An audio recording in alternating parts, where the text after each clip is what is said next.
తమిళనాడు ముఖ్యమంత్రిగా బాధ్యతలు చేపట్టిన తర్వాత జోసెఫ్ విజయ్ తొలిసారిగా దేశ రాజధాని ఢిల్లీలో అధికారికంగా పర్యటిస్తూ ఉన్నారు. ఈ పర్యటనలో భాగంగా ఆయన ప్రధానమంత్రి నరేంద్ర మోదీతో పాటు కేంద్ర ఆర్థిక మంత్రి నిర్మలా సీతారామన్లను కలిసే అవకాశం ఉంది. తమిళనాడు రాష్ట్రానికి అదనపు ఆర్థిక సాయం అందించడంతో పాటు అక్కడ పెండింగ్లో ఉన్న పలు కీలక మౌలిక వసతులు, అభివృద్ధి ప్రాజెక్టులకు వేగంగా అనుమతులు మంజూరు చేయాలని కోరుతూ ఆయన కేంద్రానికి వినతి పత్రాలు సమర్పించనున్నారు.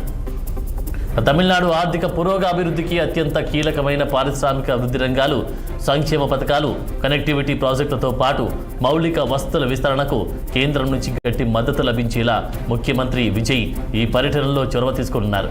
రాష్ట్రానికి రావాల్సిన ఆర్థిక కేటాయింపులను సాధించుకోవడమే లక్ష్యంగా ఈ చర్యలు సాగనున్నాయి.